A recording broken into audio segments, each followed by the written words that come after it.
Today's interview is with Powell Chee. Powell lives in California, but he invests all over. He's not scared to invest out of state. And this is something he learned early on that he needed to learn and conquer. So he's invested in Kansas City. He's invested in Indianapolis. He's invested in Baton Rouge, Louisiana. So he talks about that, how he's invested in multifamily, how he's now transitioned to investing in self-storage. So really, really cool interview. And he talks about a meetup event that they organize as well. They have a nationwide meetup event that they've done. So really cool interview today. Stick around for all of that. As always, like and subscribe on Wrestling with Real Estate, the YouTube channel. Go to the WWRE podcast and give me a 5-star rating and write a review. It really does help us build this platform. So please take a second and do that. I'd really appreciate that. And I'm looking to speak to as many of you as possible. If you're interested in real estate, whatever capacity that is, I'd love to get to know you, see if there's any way whatsoever I can help you. So if you go to the link in the description down below, or you go to wrestlingwithrealestate.com, there'll be a sign-up page there as well. You can hop on a call and have a great conversation. But before that, enjoy today's awesome interview with Powell Chee.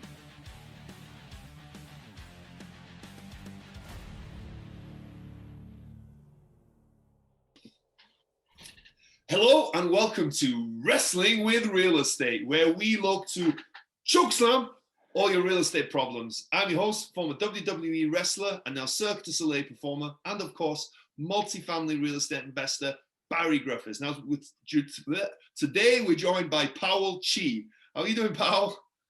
I'm doing great. Great to see you, Barri. Thanks. Oh, good to see you again, man. It's you put on a great event quite recently, just before Christmas, right? I was really lucky to be a part of that, so it was awesome. So this is second and third time we're connecting. So I'm excited to dive into today's conversation and kind of ask you some questions rather than being the other way. And then, so cool. So before we kind of do all that, do you want to give us an idea about what your background is, what you've been up to, and what your current focus is? Sure. So, by the way, I love the intro. I love the choke slam. I like that idea. That's great. Watch out for the choke slam, man. Yeah, absolutely. So my name is Powell Chee. I'm a real estate investor. I live in Los Angeles, and have been investing in all my properties that I invest in are out of state, so outside of California. And that was a big hurdle for me in the beginning. Since then, I've created a multifamily meetup group. It's called Multifamily Masters. I like to call it the universe's fastest growing meetup group. And so that's what we say. Universe's fastest growing multifamily meetup group, right? Nobody can contend with that, right? So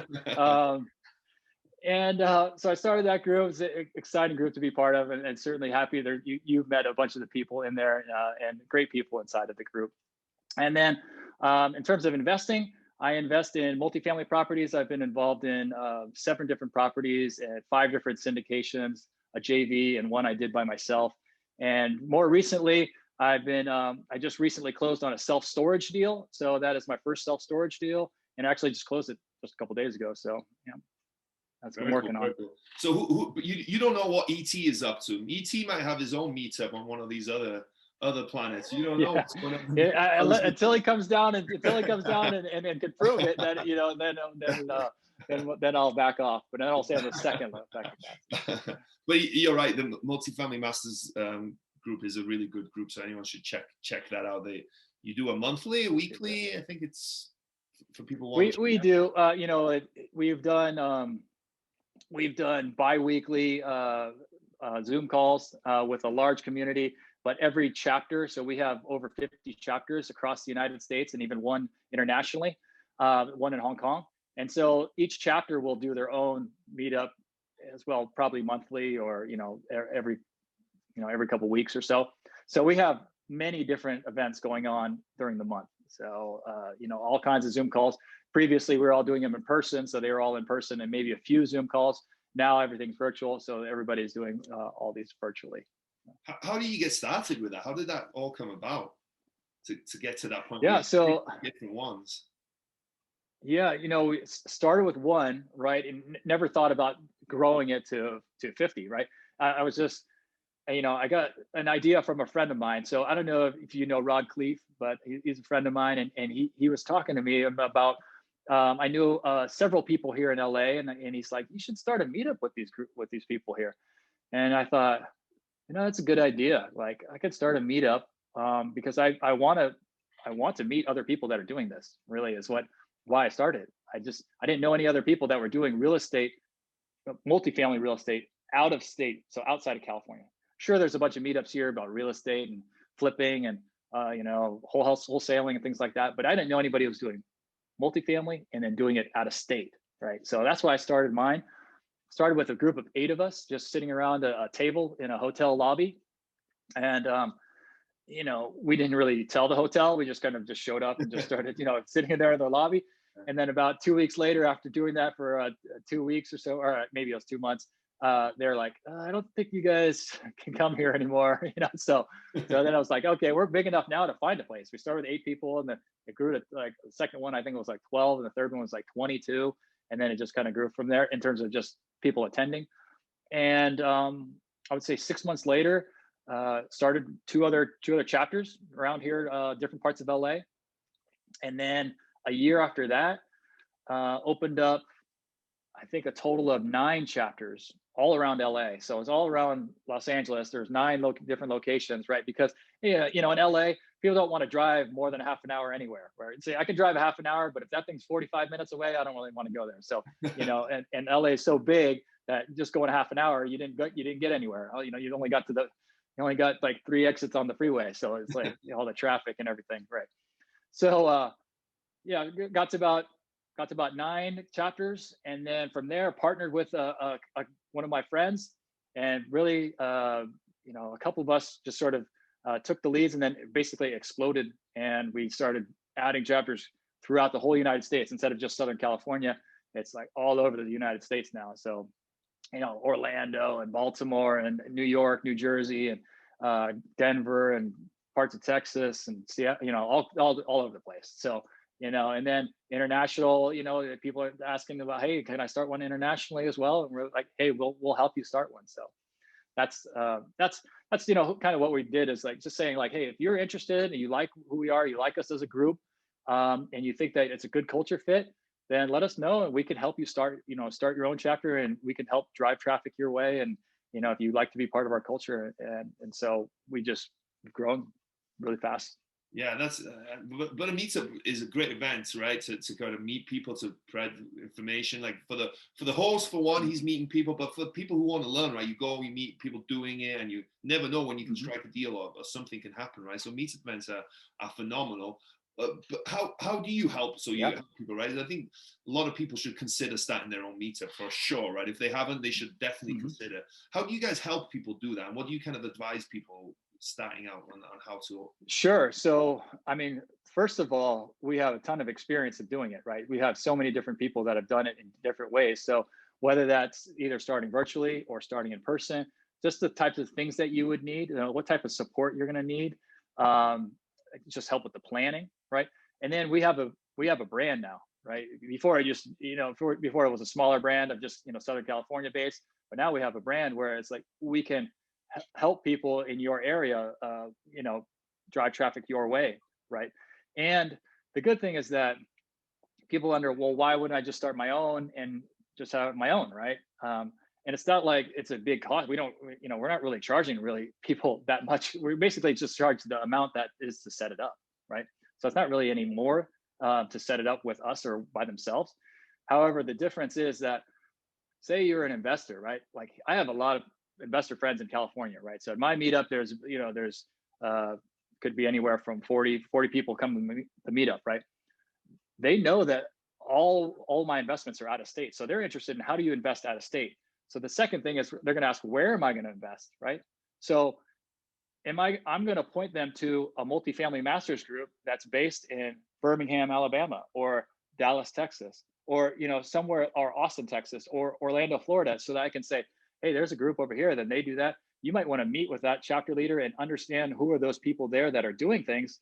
And now you have a connection with them of like, oh yeah, I like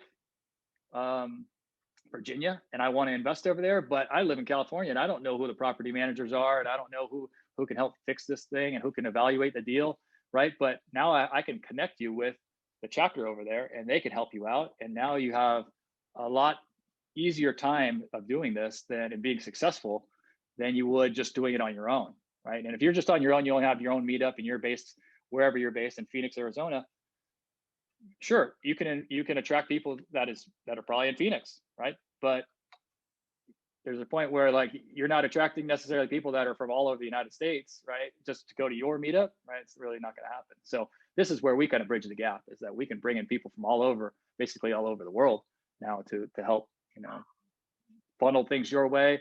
Maybe investors come your way. Maybe you offer things to other investors. So it's just a way of connecting people.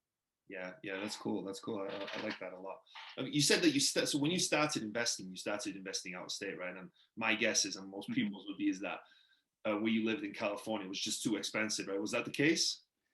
Yeah, I mean, that was the case, right? So I read Rich Dad, Poor Dad, right? Like many people did, right? A long time ago. And I thought, wow, this is awesome. But I basically put that on the back burner for years because I thought, I don't understand how I'm going to be able to do this in my state, right? Or in California, in LA, or in the San Francisco Bay Area where my family's from. And I was like, I don't know how I'm going to do this. How am I going to save up for a $500,000 house and then try to fix it or whatever, and then rent it out? I was like, this is going to just take too long. I mean, I'm never going to be able to really do this. So yeah, I just kind of ran into a roadblock, whether that was a mental roadblock or whether that was an actual roadblock. I just felt like it just wasn't really the path. But I was still involved in real estate, and I started listening to a lot of real estate and just wanted to know how I could do it. What else could I do? How could I figure this out? But then I started hearing people that were actually investing from remotely, right? They were buying a property that was in a totally different location than they were, or maybe they lived there before and they're in the military, but now they don't live in North Carolina anymore. They live in Arizona, but they still have this house. And I was like, they can do that? How do you do that? Like, that might be what I need to do, right? And so I started thinking, well, if they can do it, I mean, why can't I do it, right? So I mean, like I tell people, I'm just as dumb or just as smart as anybody else is. So I figured I could try to figure this out, right? And yeah, and so that just kind of was eye-opening to me. And then I thought, wow, this is something I could do. Like I can get into real estate and own properties, and I don't have to own them in my backyard, right? It'd be great to, but there's a whole United States that's available now, right? And I tell people when they're just starting to think about this in LA, I say, okay, if you're in LA, are you willing to invest in Riverside, like an hour away, right? They're like, yeah, of course, I'd invest in Riverside. Yeah, it's a little cheaper there, and I'd invest it. I said, well, will you invest in Vegas? Yeah, I'd invest in Vegas. Okay, I'm like, well, that's a 4-hour drive, just so you know, right? So 4-hour drive from LA to Vegas. So you'd invest it. What about Phoenix? Sure, I like Phoenix. Okay, well, that's a 6-hour drive. So if you're willing to drive 6 hours, you should probably be willing to get on a plane and invest somewhere that's 2 or 3 hours, right? Now, if you're willing to fly 2 or 3 hours away and invest in that type of city, you're already halfway to 2/3 across the whole United States, right? So you're basically able to invest in, like 20 of the states, right? So I'm like, so what's the big difference? You're willing to drive to Phoenix for 6 hours. I'm willing to get on a plane for 3 hours or whatever, get on a plane. So that you should be able to, like, once you start to get in that mindset, I think people start to go, what's the difference? Now it's like I might as well open myself up to the whole United States, right? So I don't know. That's what I tell people. Yeah, no, you're right. They ask me, why would invest far away? Yeah, you're right, because it is a mindset thing. I think for so many people, they feel like, and there's so many.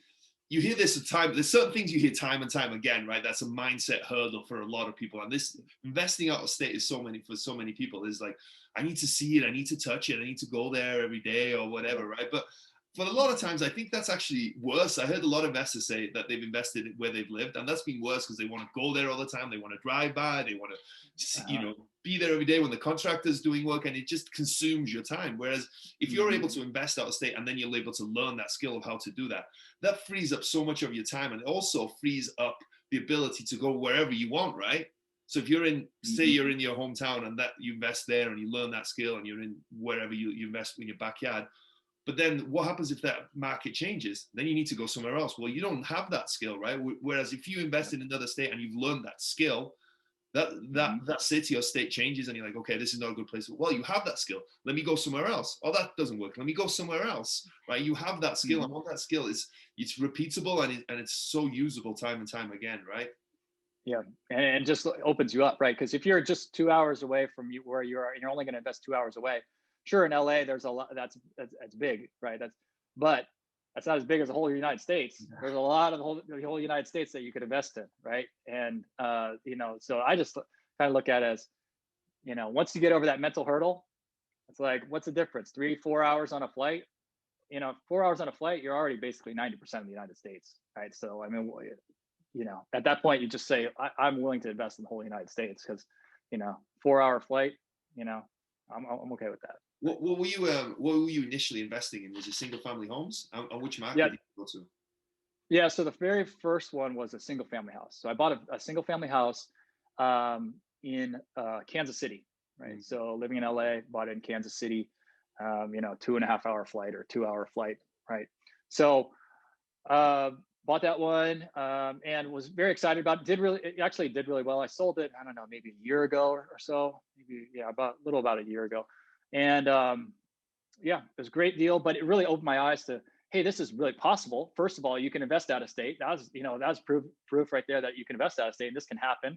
And you can have property managers who you never met except for on the phone, right? And you never really I never saw the place. Like I never visited that place, right? So I bought it, had it for a while, a couple of years, sold it, never visited it.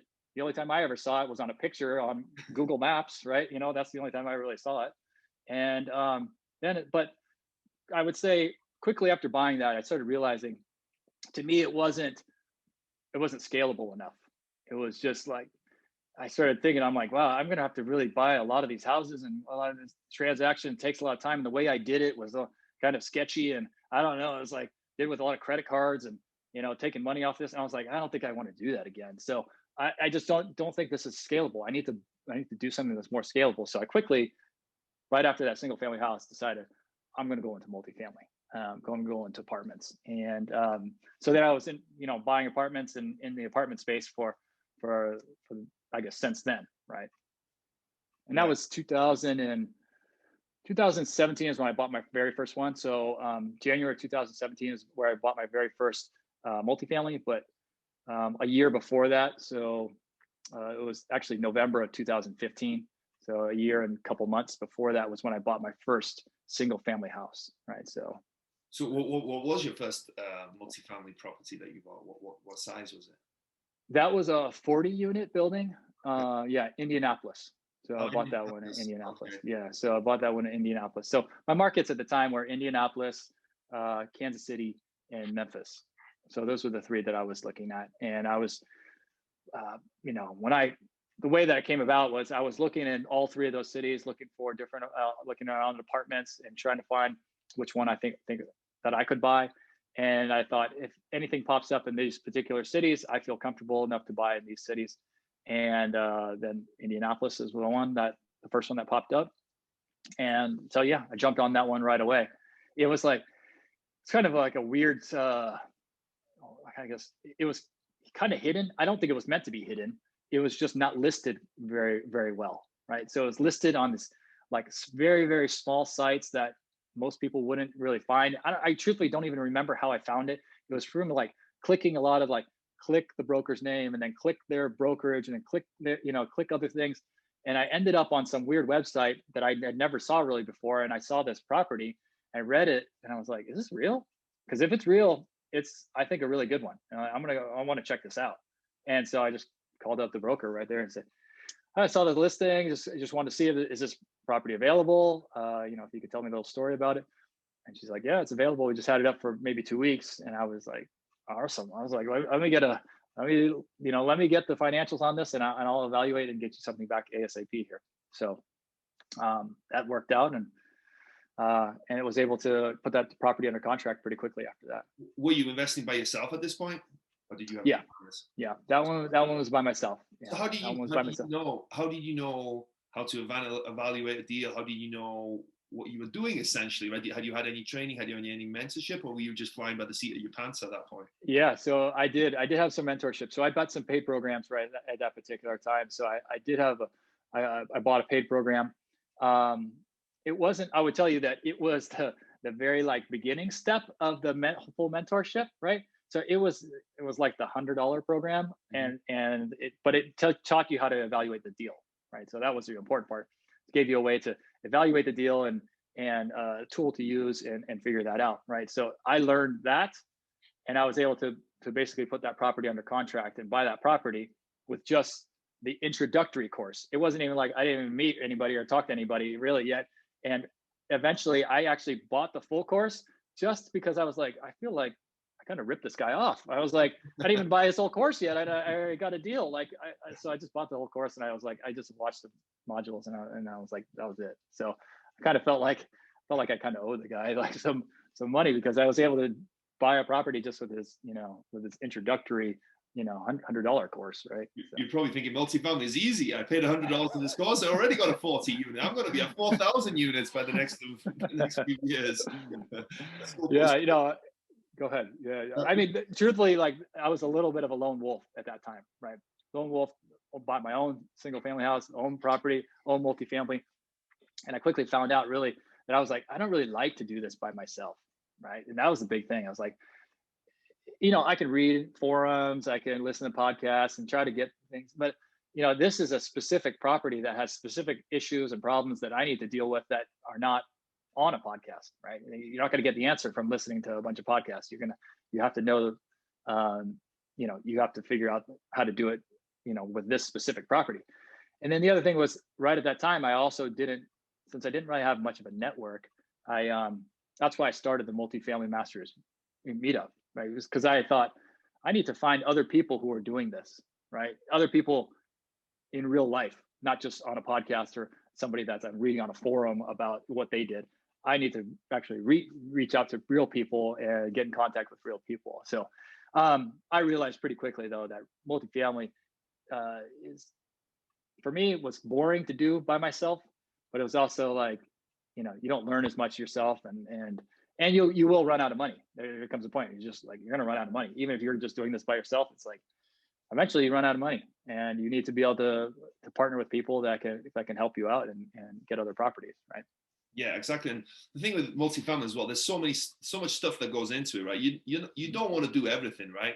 Even if you could, like, you don't want to, because of the time, and you can, there's stuff that you don't enjoy doing as well, right? So why do them yourself, right? Just find someone that likes doing the stuff that you don't like to do, and just partner up with those people, right? Because they'll enjoy doing it, so it won't be a task for them, and stick to what you like to do, and you can just do the stuff you enjoy. That was like a big aha moment to me, because I was kind of like you. I wanted to be the lone wolf, get whatever 100 units myself and do the deals and blah blah blah. And then I realized, well, there's a lot of stuff that I don't enjoy doing with this. There's a lot of stuff that's a pain in the ass. So like, why not delegate those tasks out and partner up with people? And also, like you said, right, have people that have experience or have different skill sets that they know how to do other things from you, right? It's just, it's just crazy when you open that up, because I was just like you. I wanted to be that lone wolf. Yeah. The partnerships, I think, are just, I mean, it's the way to go in multifamily. When you get to a certain size of multifamily, really, you don't want to be doing it all yourself. You can do maybe a 4-unit, 12-unit, whatever. You can do something like that by yourself. But once you start getting into the larger properties, you really don't want to do it by yourself. I don't think you want. I don't advise people to do it by themselves. It's just, like you said, tons of responsibilities. Hardly anybody is really good at all of them, right? It's tough to be good at every single one of those things. And you can find people that do them better than you. I mean, I learned that pretty quickly with my business partner. I said, both of us have got experience. We both had properties. We both were doing it kind of lone wolf style. And then I realized pretty quickly, we both had similar skills. And I thought, I'm pretty good at underwriting. I got a good sense of how I can do underwriting. But then I found out, actually, he's a lot better than me at underwriting. So let him do the underwriting. And, I could do it and everything, but he was just better and faster at it than I was. I was like, well, I mean, I realized pretty quickly after, I'm like, yeah, there's people that are better and faster, and they can do the job better than you can. So let them do it, right? Exactly. Yeah. So what was what was it about the 40 units that you liked, that you saw and you're like, all right, this, I've done this $100 course, but this deal makes sense to me. What was it about it that you liked it? Sure. So, I mean, the very first thing that I thought that I liked, first of all, it was in my price range, right? And I set a range. So I knew based off how much money I had and what I could come up with and everything that there's a certain range that I could get to, right? So I wasn't going, hey, I'm going to look for a 200 unit and then also look for a 10 unit and then look for a 15. It's like you're all over the map then. It's just I knew what range I was looking for. And then I thought, this property is a lot newer than all my other properties, all the other ones I'm seeing on the market. Indianapolis, in a city, you can get properties that are 1920, 1940, 1950. And this property happened to be 1980. And I was like, 1980? Wow, and still in my price range. I was like, okay, it's actually 1984. So I was like, wow, this is significantly different than what I saw. And, in terms of affordability, it was just a lot more affordable, than it was basically the same price range, similar area, just a lot newer. And I thought, wow, this is something that is very intriguing. Why would a 1984 building be in the same price range as these 1950s building, 1940s buildings, and similar market and everything? So that's what made me jump. I look at it right away. But affordability, it was very affordable in terms of price that I got it at, and yeah. So to me, I just thought it's going to be a good first deal for me, right? Yeah. Do you mind me asking how much you paid for it? No, sure. It was what did I pay? $820,000 for 40 units. 400, yeah. So you're talking $20,000 a unit, right? $20,000 a unit. Wow. So what was it? Was it a distressed asset?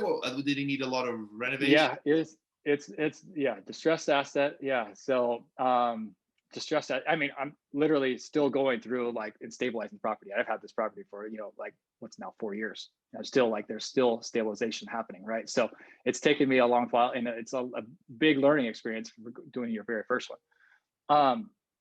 But yes, distressed asset. It was nearly going into foreclosure.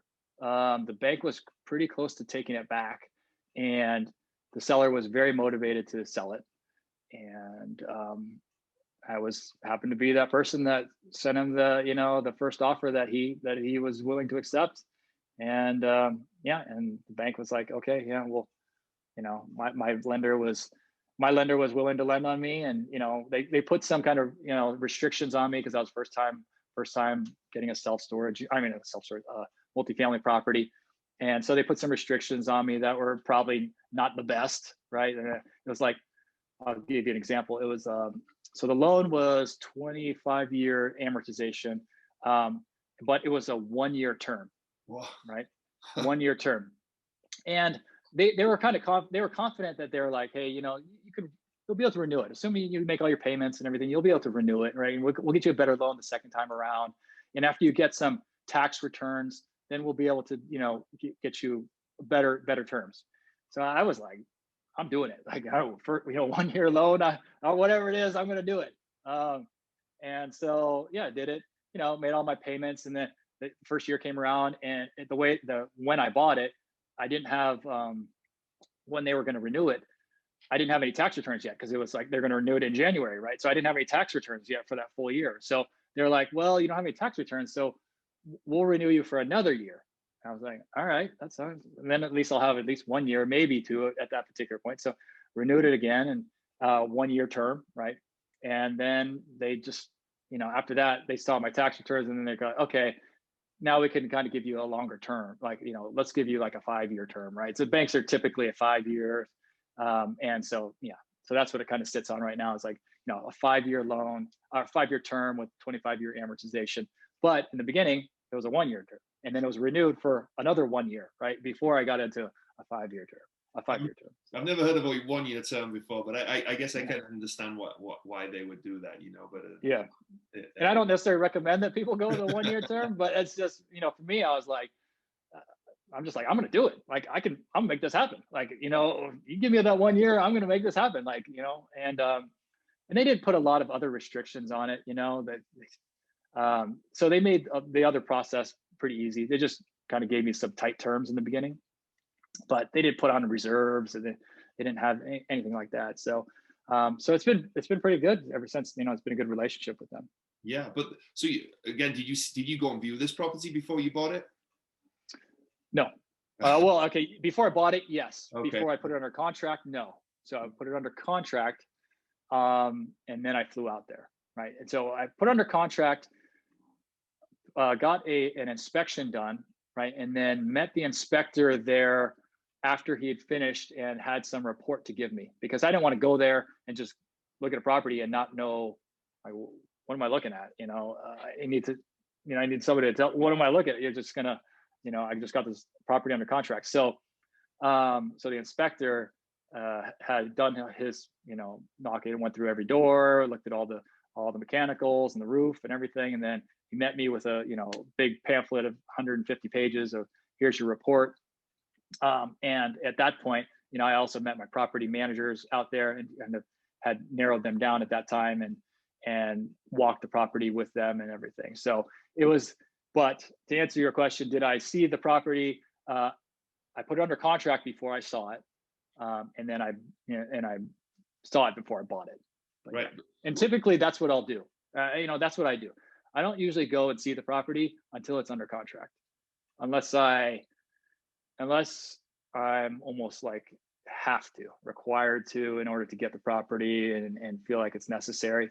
Otherwise, I'm going to resist that as much as possible. But now you have the experience and the understanding of roughly what the renovation budget will be, and you probably have team members that are giving you advice and stuff like that. But on the first one, I can't imagine that you necessarily understood what you're getting yourself in for, maybe, right? Did you understand what your renovation budget was going to be? Did you understand what you needed for deferred maintenance? Did you understand any of that? Did you have a budget? I understood, but I would say I wasn't necessarily nailed down to that, right? Okay. I was more like, I have a rough idea just based off of how many units and how many are rented and how many are not, and what it would cost to renovate, and a lot of it, you lean on your property manager as well, right? Because they're going to tell you, okay, should probably rent for a certain amount per month. But then you can kind of figure out your, what type of renovations that you would have. But at the time, no, I would say, did I have it all nailed down? No.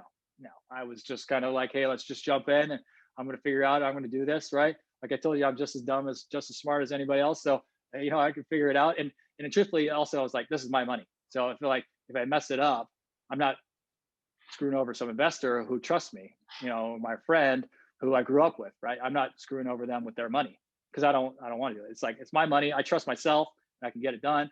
But if I screw it up, who do I have to blame? Blame myself. That's it. So, yeah. You were getting it at enough of a deal that you understood that there was plenty of meat on the bone there. Yeah, exactly. Roughly what did you end up spending per door? Do you have an idea, or was it that different? Shoot, I don't know what exactly I have per door at this point. I'd have to look at the numbers, but I could get back to you with that. But okay.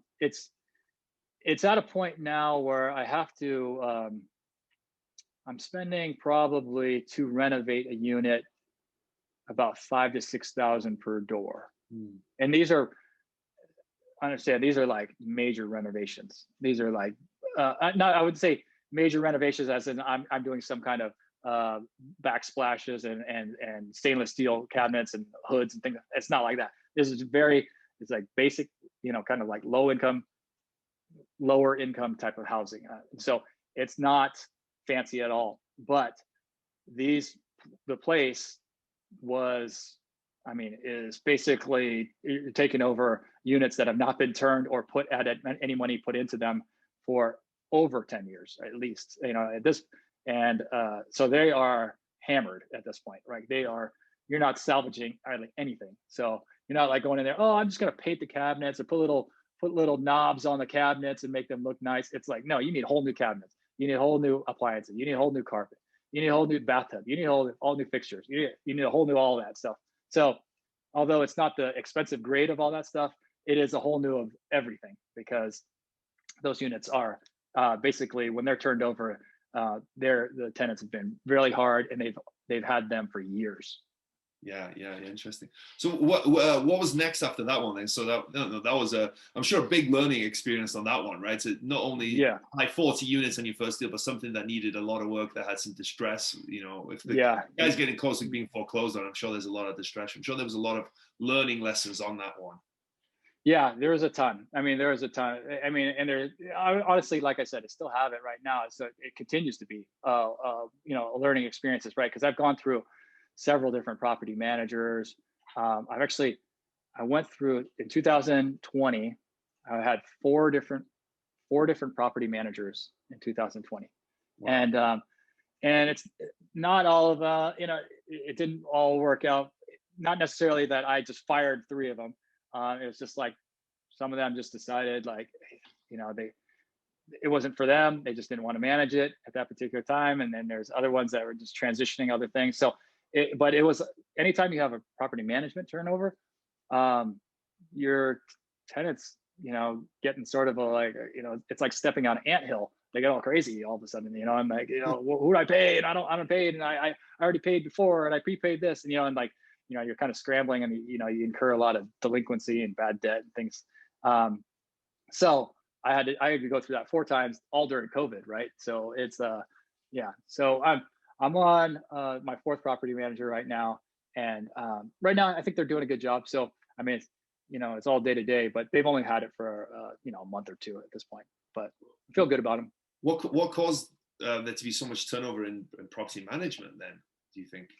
Yeah, the first one I fired. I just I had that property manager way too long and property wasn't doing well. Just I just had to let them go. And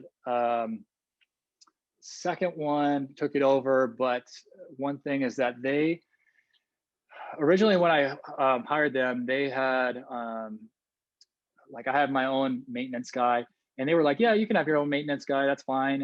And my maintenance guy, he does a lot of work on the property, but he's kind of independent. So he's independent of them, right? And they have their own maintenance wing as well. But they pretty quickly after that decided, they're like, oh, we're not making enough money off of your property because I'm using a different maintenance person, right?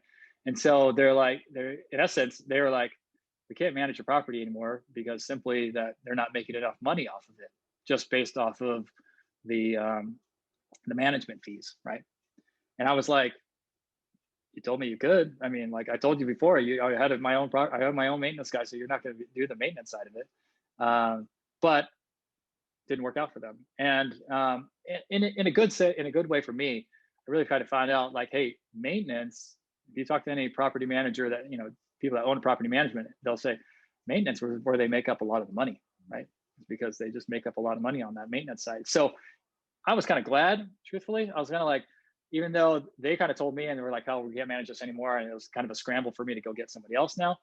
I was kind of glad because I was like, well, if I would have went with them and stayed with them, I would have had to incur a lot of maintenance markup that would be making up for, that's how they make that's how they make their money. Right. And so I knew that they were going to be marking it up a lot.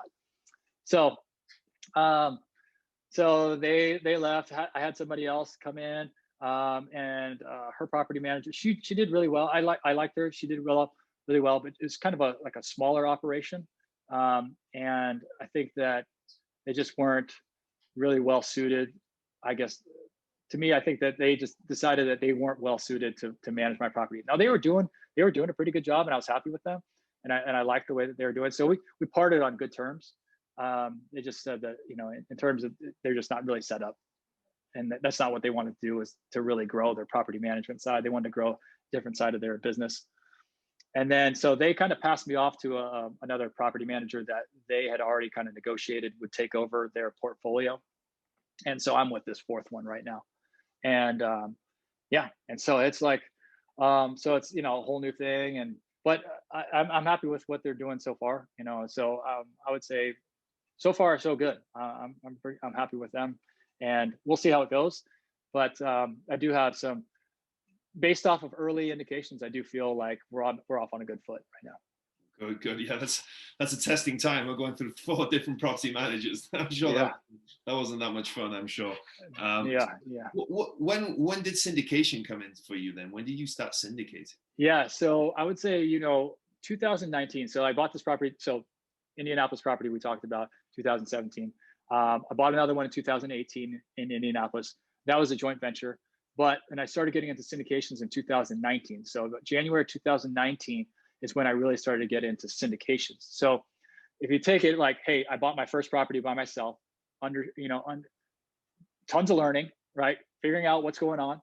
Then the next year, it took me another year to buy another property, joint venture. Now I'm doing it with a group of people, right? Now I'm doing it with other investors, small group, just family and friends, buying another property.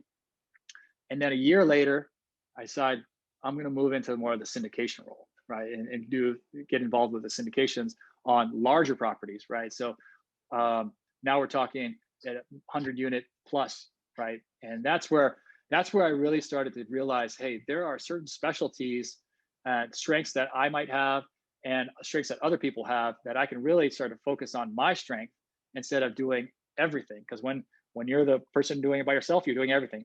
When you're the joint venture, point person, you're doing everything. You're doing everything, right? And so I was like, man, there's certain things that I'm really good at and other things that I'm not as good at. And so in the syndications, I was able to focus on exactly what I was good at, and then really start to feel like, part of the team effort, and go down and take on some really big and some nice properties, right? So that was 2019. Got involved in 5 different ones. Wow. Why not just keep doing joint ventures then? Why not just keep going down that path? Why did you decide to go with the syndication model? Well, I would tell you this: if you look at just based on my past and what I was doing, my past was, it took me a year to find my very first property, 40 unit. Took me another year after that to find my JV deal. Took me another year after that to get involved in the syndication. So I was like, it's taking me a year to get this property, find the property, put it together, get investors, close on the property, then run it for a while and feel comfortable to the point where I can go get another one, right? Taking me a year to do that to me was too slow. And I was like, so once I got into the syndications in 2019, I was a joint general partner on 5 of them. So you're talking 5 in 1 year syndications versus 1 JV that took me the whole year to do all by myself, right? So you can say, who's slowing you down? It's like, yeah, I'm slowing myself down, right? Because now I can get involved in all these other syndications, and 5 different ones on the general partnership side that's what I got involved in, right? And then after that, I would say, and then more recently is when I closed my last self-storage deal. Right? So how did you get involved in syndication then? Obviously, maybe you figured out that you wanted to be, but figuring out that you want to be and that you want to be in syndication and then finding a team and being part of that is a different thing, right? How were you able to do that? Yeah. So first of all, you got to figure out what you're good at, right? And I say that there's basically 3 major roles when it comes to owning a self-storage. I keep saying self-storage, but owning a property, right? It's owning a multifamily, or I guess it could be a self-storage deal. But owning a commercial property, there's basically 3 major roles that I see. One is the acquisition side. So you got to find the deal, you got to put it under contract, you got to do the due diligence, you got to negotiate with the seller, you got to do all that early underwriting and everything. So that is the acquisition side, right? And now figure out if you're good at that. The second side is really capital side, is really the people that are raising capital. So are you good at raising capital? Do you have a large network? Do you have people that believe in you and trust in your skills and want to invest with you?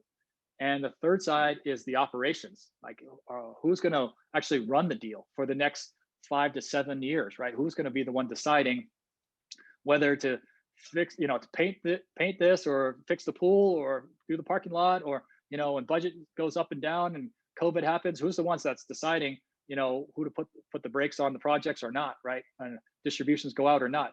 That's the operation side.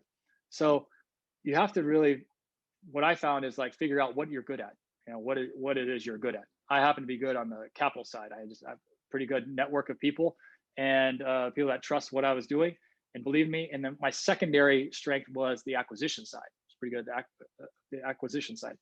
So knowing that, I was able to now go into talk to people that were doing syndications that maybe they were focusing a little bit more on the acquisition side and maybe the operations side.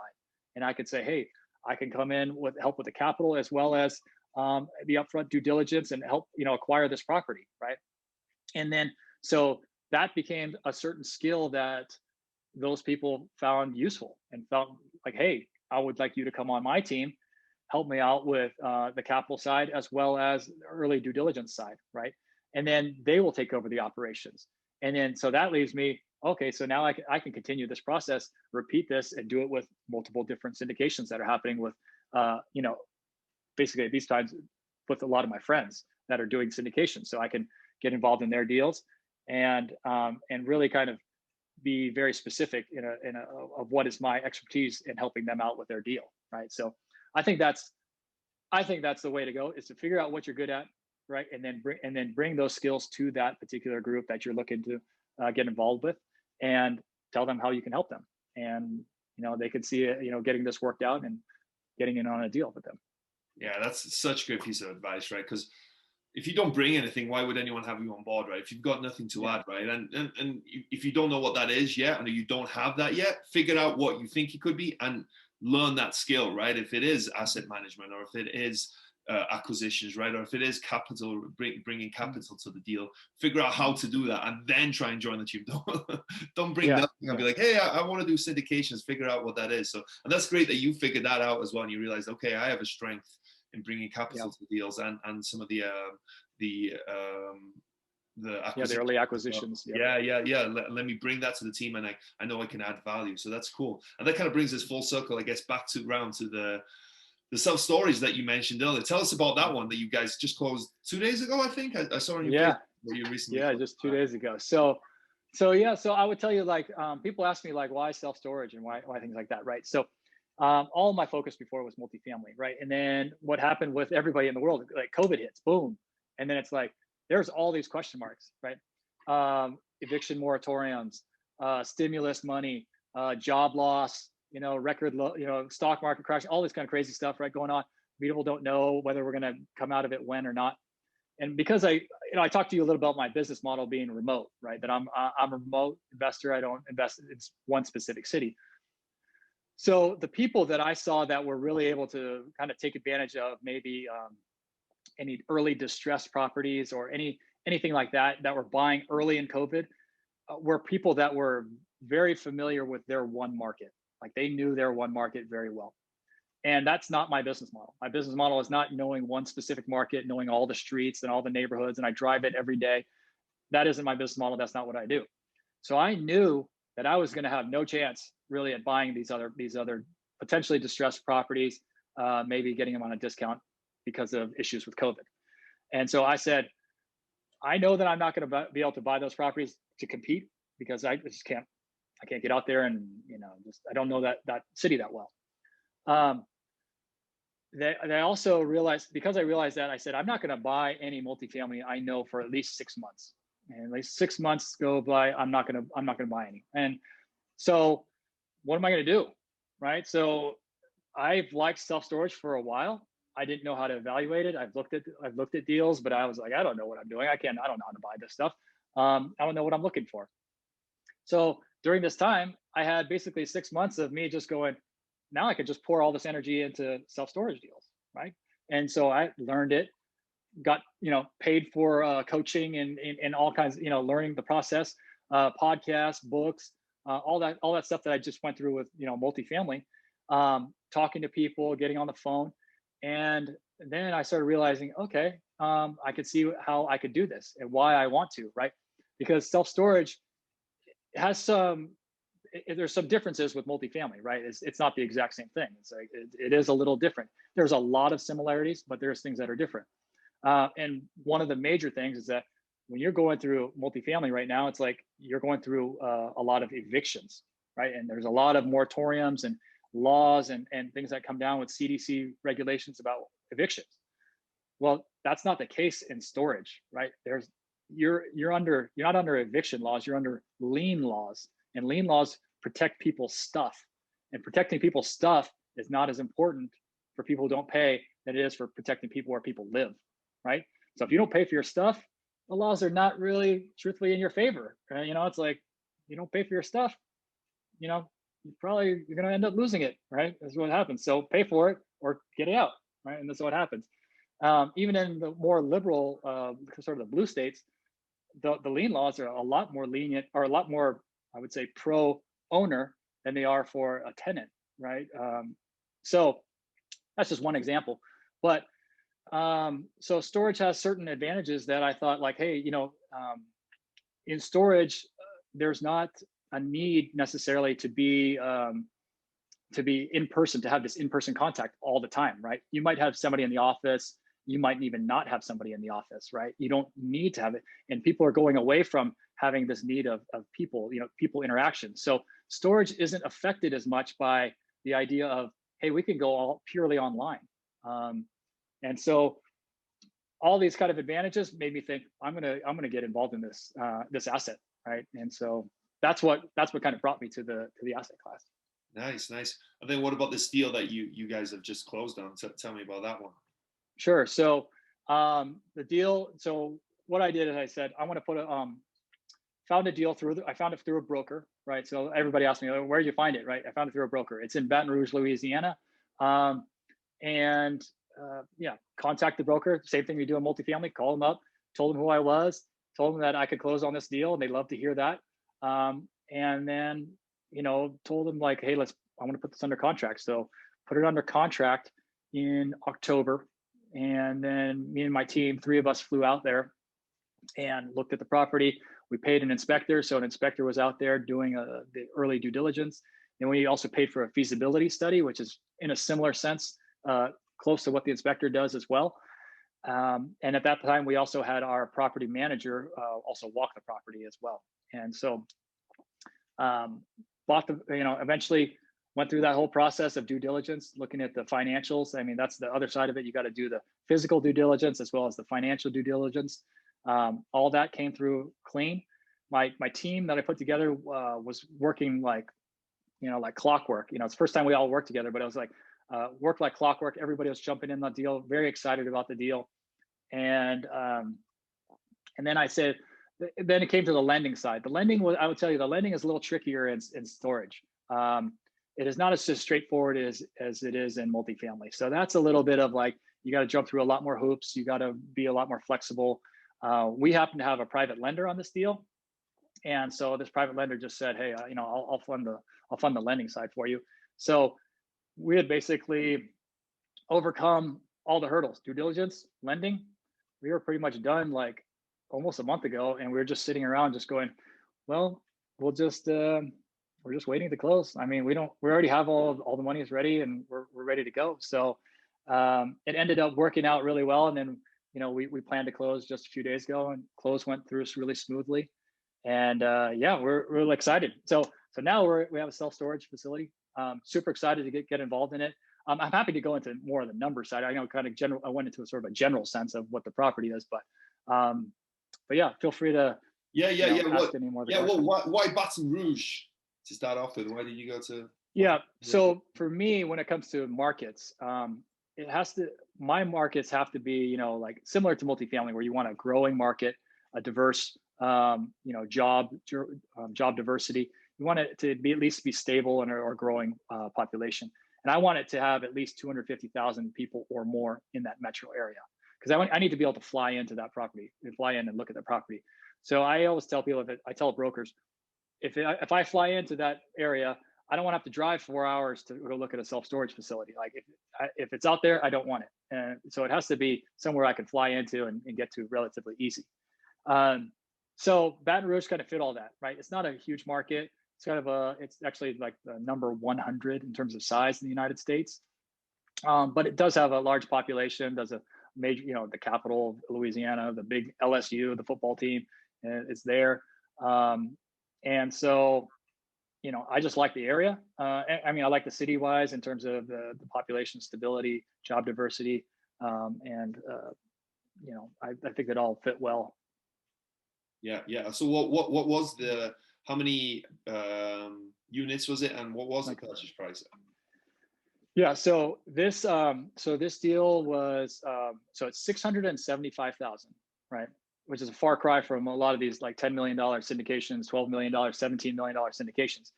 But I wanted to do that on purpose, right? Again, I don't want to bring in a bunch of people who I haven't done a self-storage deal yet, right? So they're kind of like, well, I'm going to trust you, Powell, with my money you haven't done this deal yet, but you say it's good. And, I don't. So I was like, look, I'm only going to bring in friends and family, people that have invested with me before, people that I know really well, that they're going to trust and understand this property, right? And I don't need a lot of investors. This is 675,000. I don't need a lot of people to come into this deal, right? So, 175 units, 20,000 square feet, just to give an idea of what it is. But all I did is I reached out to 7 people, 7 friends and family, and I just said, hey, you know, like, I got this deal. I think it's a great deal. Here's why. But if you're interested, let me know. 6 of those 7 people said, Powell, I'm in.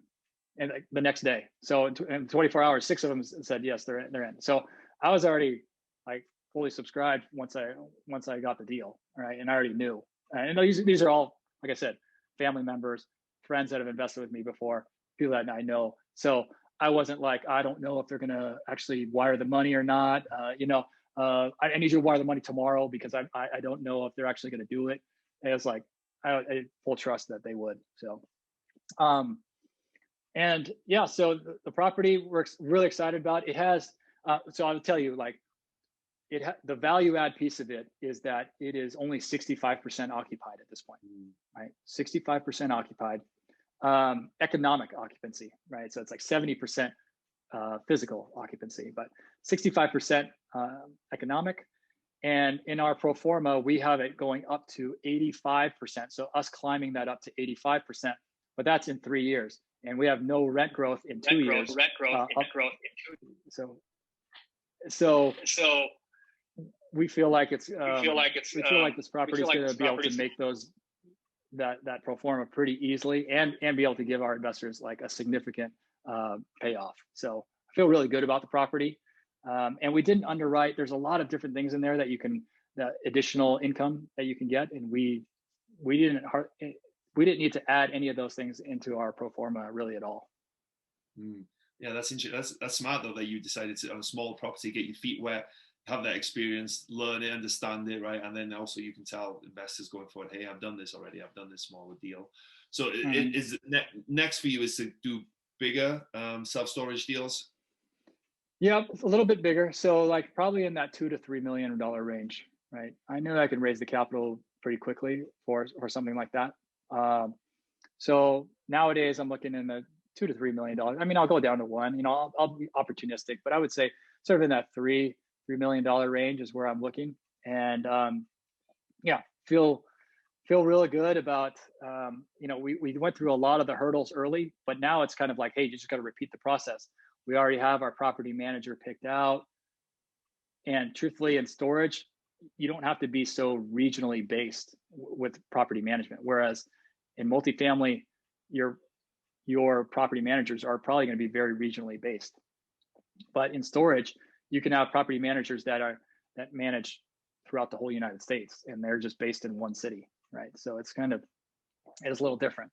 But yeah, I mean, I think we're super excited about the property. Like how I do. Oh, I should also say I do this as a JV. I don't know if I mentioned that. So nowadays I'm only looking at doing joint ventures, not syndicating, because you don't need to syndicate 675,000, right? And you may not need to syndicate at 3 million. So I'm only really looking for joint venture partners at this particular point. Why is that? Just because you're looking at smaller properties, or because you like the structure of the joint venture better? Yeah, there's a couple of reasons. Well, first, yes, looking at typically smaller properties, right? But my network of people now is made up of a couple different things, and most of the people that I know love real estate. First of all, second of all, they want to be involved more, right? So as a passive investor, you as a passive investor in syndication, you can learn, but you're not getting the hands-on experience. Even as a general partner in some of the deals, you're a little bit in the dark sometimes about what are the inner workings of what's going on sometimes, right? But in my deals with a joint venture, I'm bringing all these people together to get involved early on and get all this experience from the very, very beginning and be like very transparent throughout the whole thing, because we're all owners in it and we are all the people. There is no passive investors. So my network tends to be people that have money and that they also want to be more actively involved. They want to learn more. then they want to actually be doing things. And so because that's what my network is, it just ends up being that, hey, it's a great opportunity to just put together a small joint venture with people, and everybody get involved, everybody learn from day one, and everybody just, be part of the group and be very, very, very active. Yeah, I like that. I like that a lot. That was smart of you to figure out who your audience is, right? Who are these people that are following you? Who are the people that are listening to you? Who are the people that you can touch and reach out to? And like you said, if they're mostly investors, right? Like you said, they don't want to just be an LP on a deal, right? They want to be actively involved. And it makes sense to figure out then, how do I involve these? What does that look like in terms of a deal structure? And then, we figured out that a joint venture was the best thing. So that's cool, man. I like what you've done, though. It's cool how you built that. I love that you did one property and then you did a 40 units. I love that, man. Let's talk about diving in at the deep end, right? That's really cool. But also, I think it shows your personality and your character as well, right? That you were like, I'm going to do this, right? Okay, you're giving me a 1 year loan term. I'm doing this. Okay, another year. Okay, I'm doing this. I'm figuring out. I'm going to make it happen. So I think there's a lot to be said about people who they decide that they're going to figure it out, right? I'm going to do this. I'm going to figure it out on the way. Build a parachute on the way down, I guess, as they say, right? Yeah. So Exactly. I love that, man. Yeah, I appreciate you sharing all that, man. It's really, really interesting to me. But as this show is called Wrestling with Real Estate, I like to incorporate some wrestling-related real estate questions. So the first one is, what would your wrestling name be if you picked one for yourself, you think? I don't have like the very best one, but I'll tell you what, with the last name of Chee, I get a lot of nicknames growing up, right? So I had everything from Chee to cheeseburger to cheesecake to some of my friends, they called me Raunchy. So like, they're just like, hey, Raunchy, right? So, whether it's Chee Man, anything like that, Chia Pet, I don't know. It was going to be something like that. So I'm sure that whatever my nickname would be, it's got to have the Chee in there. I like, my favorite is Raunchy. Let's go with that. Raunchy Powell Chee. I like that. So every wrestler has a special move. What is your special move in real estate? Yeah, I would say mine is really the networking side, right? So I'm pretty good with networking, growing groups of people together, bringing them together, aligning them in one direction. And so I would say that tends to be my strength. Is really the people side of things. And that's why I think that I focused a lot on the capital raise side and the early due diligence, because I'm able to, relate to people. And I'd say the people skills are probably what my strengths are. Very good. Yeah, very cool. I mean, that's a very good skill to have, right? To be able to network and meet people and create those relationships is huge in this business, I think. Mm-hmm. What's been the biggest body slam you've taken in your real estate investing? I would say the biggest one really was the property management issue. So the one property manager that I had to fire, I held on to them way too long. I mean, way too long, years too long. And I was just, didn't know whether to fire them, if I'd find somebody better or not. And I thought that they could pull out of it, do things. But basically, that was a huge issue that I'm still facing the repercussions of right now on that first property. Is like not firing that property manager early. And I guess that whole mistake can be traced back to the very first day with my wife. And she was like, don't go with that property manager. And I was like, no, I know what I'm doing. Don't worry about it. I got this. And she's like, no, don't do it. And then So finally, after a while, I should have went with what she said. Maybe it took you so long to fire him because you didn't want to admit that your wife was right. Maybe that's what. I know. You're probably right on that. To say to you, I told you so. You should listen. I admit it now on camera. And it's recorded for the whole world. So yeah. I'm gonna have to send your wife a copy of this. That's brilliant. So was there a moment that you were standing on the top rope getting ready to jump, but you were too scared? What was it, and how did you overcome it? Yeah. So I would tell you, when very, very, very early on with me investing in real estate. So I was doing my family and I were doing private lending. So this is 2012-ish. This is before I had a house of my own, I think. But my family and I were doing private lending. Basically what we're doing is raising capital for people who are fixing and flipping properties. And then we would, once they're done flipping it and selling it, all of our investors would get some return off of that, right? But at that time, 2012, I had no real estate background, right? I thought I read Rich Dad Poor Dad years before that, but I had nothing, no idea about real estate. And then they told me, I can't remember if it was my brother or his kind of mentor that he was going through, because my brother was the one kind of leading this private lending.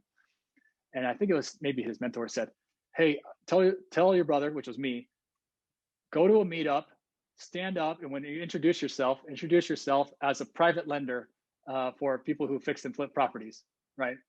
And I was like, okay, I have no idea what I do. I don't barely even know what a private lender is and anything. So, here's your chance to introduce yourself in front of the 35 people there.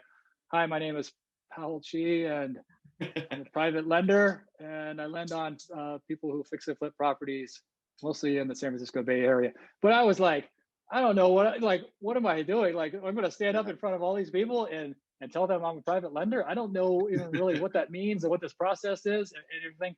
And people were asking me questions later, and I couldn't really answer them. I just kind of like smiled and nodded. Yeah, just like that. Sure, yeah, that's what we do.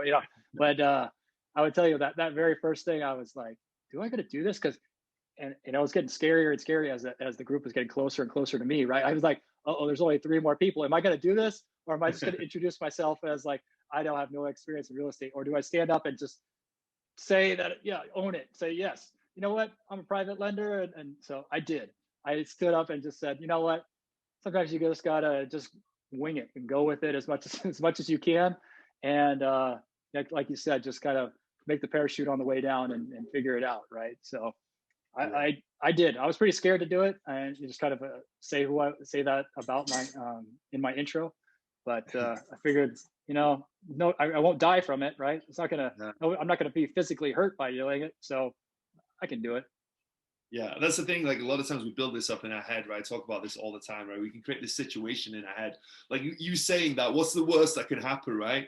Nobody comes to talk to you, nobody takes you seriously. That's literally the worst thing that can happen, right? Nobody's going to shoot you, nobody's going to hurt you. It's just that in our head we create something. So I think that's a great lesson for people to learn. Is just like, don't overthink it, just do it.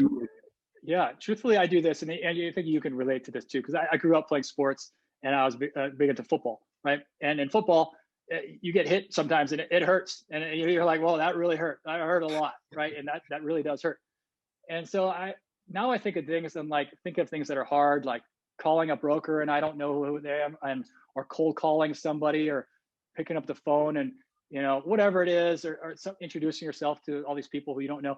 And it's like, you feel scared, you feel nervous, and then you're like, I mean, am I going to get hurt in this? Like, what? I'm not going to get hurt, right? I'm not getting body slammed by Barri off the top ropes here. Like, so it's not actually going to physically hurt me. So then what's the problem? Then do it, right? Like, do it. Like, you're not going to get physically hurt by it. So, go through it and do it. Exactly. Yeah, you've got to sometimes have that realization with yourself. What's the worst that can happen, right? Realistically, what's the worst that can happen? And a lot of times when you figure that out, you're like, okay, this actually isn't that bad, right? Because we make monsters in our head so much bigger than they really are. It's really fascinating. Exactly. Well, cool, man. Hey, Paul, man, thank you so much for making time to have this great talk today, man. It's really interesting. I really enjoy like what you've done, what you're continuing to do, like the ability to invest in different market and not have that fear as well, and to do it and just, hey, I'm going to go to a different market. I'll go to Baton Rouge. I'll go to Indianapolis. I'll go to Kansas City, right? I'm not scared to do that. And to learn that skill and to have that skill is brilliant, I think. And now to also to pivot, right? Hey, maybe self-storage is a better asset class than me. So I think also you're kind of fearless, I think. I think you don't have that. A lot of people have. So I really appreciate you sharing all that. But before we go, where can people find out more about you? And if they want to reach out to you, how can they do so? Yeah, sure. So the best place is multifamilymasters.com. So if you go to multifamilymasters.com, there you can look up my bio, but my email is powell@multifamilymasters.com. And then they can write me an email there. I'm also on Facebook, trying to grow my Instagram a little bit. I'm on LinkedIn. You can search for me at those places, but I would say Facebook is probably the one that I'm on the most. But feel free to email me. Feel free to come by Multifamily Masters, join our Multifamily Masters meetup group, join our Facebook group if you would like, or just reach out to me directly. Happy to talk to any of your audience here, any of your listeners as well. Cool. Well, thank you so much, man. Have an awesome rest of your day and have a great weekend. Appreciate it, Barry. Great being here, man.